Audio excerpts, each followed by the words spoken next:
dólar tem uma questão que eu vejo que também começa no Clinton, né? O Clinton estava procurando diminuir, porque todas as crises de hegemonia, elas têm origem no aparato militar. O aparato militar se torna muito caro. O custo da panóplia militar é muito caro. Então, isso vai refletir na dívida pública e no valor da moeda. Ou seja, você tem inflação, né? Você passa a ter processos inflacionários intensos e, devido à dívida pública, você tem crises especulativas. Então, isso tudo, né, carrega junto com o custo da panóplia militar. E a gente tem um negócio que a gente chama de malthusianismo militar, onde o custo ele cresce geometricamente. Por quê? Porque você quer manter um gap tecnológico. E falando que, só para mostrar o que o Farinazzi falou, quando a gente vai para a Ucrânia, né, e chega assim, olha, o material russo, Mara, olha só, nós aqui, nos Estados Unidos, somos bons pra caramba, nosso material e o do Ocidente dá de 10 no russo. O russo, com a tecnologia deles, a gente vê que esse gap, ou ele não existe, ou ele é muito pequeno. Sendo que o russo produz com 30% do custo do americano. Americano e europeu. Então, essas crises, né, eu vejo como crise de hegemonia. Ele perde, ele vai perdendo poder relativo, como aconteceu com a Libra, né, antes. E se a gente for olhar para o Império Romano, tem um livro bastante interessante do Luttwak, que fala sobre isso, o Império Bizantino e o Romano, ele compara com as crises, inclusive de uma crise econômica bastante interessante. A minha análise é nesse sentido, que a economia norte-americana, ela agora, por exemplo, eles lançaram na última sexta-feira, se eu não me engano, uma estratégia nacional de defesa para a indústria, para se reindustrializar. Por quê? Porque eles passaram 30 anos levando a indústria para outros países. E aí, pasmem, né, eles querem que o governo americano está estimulando, né, empresas de informática a entrar no Vietnã. Aí eu falei, esses caras não aprenderam, eles não estão aprendendo a lição. Na sua visão, né, que você que já trabalhou com economia, você tem essa análise da dívida pública, o peso da dívida pública, o endividamento, o aumento da disparidade de renda, da concentração de renda, a redução da classe média.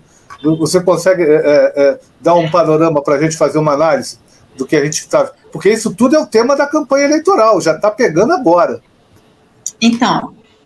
Mara, só um minutinho, deixa eu só falar uma frase aqui, completar o que o Ricardo falou.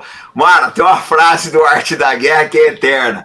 Errar é humano, exportar empregos para a Ásia é americano. Eles nunca vão aprender. Tá contigo, desculpa aí. Pode incorporar, se possível, atribua. Essa é boa. Tá contigo aí, Mara.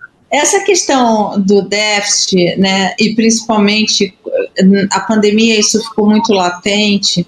Hoje existe uma discussão no mundo, e aqui no Brasil também. Aqui no Brasil, quem lidera essa discussão, esse debate, é o André Lara Rezende, enfim, que é o seguinte, tem uma frente de economistas que dizem, olha, o déficit, essa obsessão pelo superávit primário, ela tem que ser relativizada, porque se você tiver um déficit, mas porque na verdade a própria a emissão da moeda é uma emissão de título, é uma emissão de dívida, e o que ele diz é o seguinte, você buscar o déficit, o superávit a qualquer custo não é razoável, não é bom para a economia e aumenta as desigualdades, enfim, isso vai virar um problema. Isso é um salseiro no mundo econômico, porque você tem economistas falando que ele está maluco, ele está falando que é para gastar de qualquer jeito, ele não está falando isso, mas você tem economistas que saem batendo. E tem os economistas que defendem, que acham que essa questão do déficit e de perseguir o superávit primário a qualquer custo é uma coisa de banqueiro e tal, enfim. Então, eu particularmente acho que é o seguinte, acho que ele tem um ponto, eu não sou economista, estou falando para você a minha percepção do que eu li e entrevistei até agora. acho que tem um ponto que é o seguinte: você tem uma desigualdade muito grande. No Brasil é uma coisa absurda. No mundo também você tem desigualdades.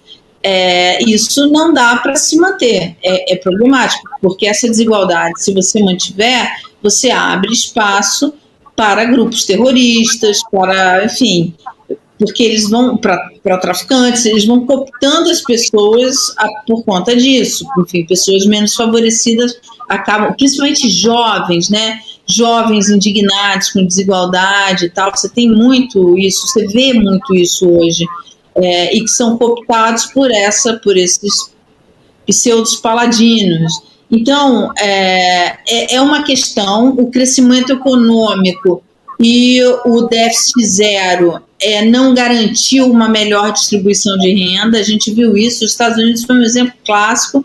Os anos Clinton foram anos de prosperidade, de redução de dívida, de crescimento econômico, e você não teve uma forte redistribuição de renda. O livro do Piketty bate muito nessa tecla, e é interessante ouvir o que ele está falando. Esse eu acho, o principal problema do mundo hoje, sabe? É essa questão da desigualdade e como enfrentá-la. E sim, a questão de como lidar com o déficit é central nisso daí. Porque você vê, olha, o que vai acontecer na Argentina agora. O caminho para a saída do problema argentino é botar a redução do déficit. Então, o que ele vai fazer? Ele vai infringir ali uma recessão brutal num povo que já está sendo duramente castigado há muitos anos, que está sendo, que empobreceu, vem empobrecendo há muitos anos, entendeu? Então, eu acho que isso é uma questão central. Acho que o déficit você não pode deixar gastar de qualquer jeito, pode enfraquecer economias. Eu acho que o déficit, comandante, ele tem, a questão fiscal, ele tem um tamanho igual, se não maior, do que a frota, como você falou, do que o tamanho do exército, entendeu? O tamanho do poderio militar, porque você tira, a capacidade de investimentos, inclusive militar, está num estado que tem as suas contas em ordem, né?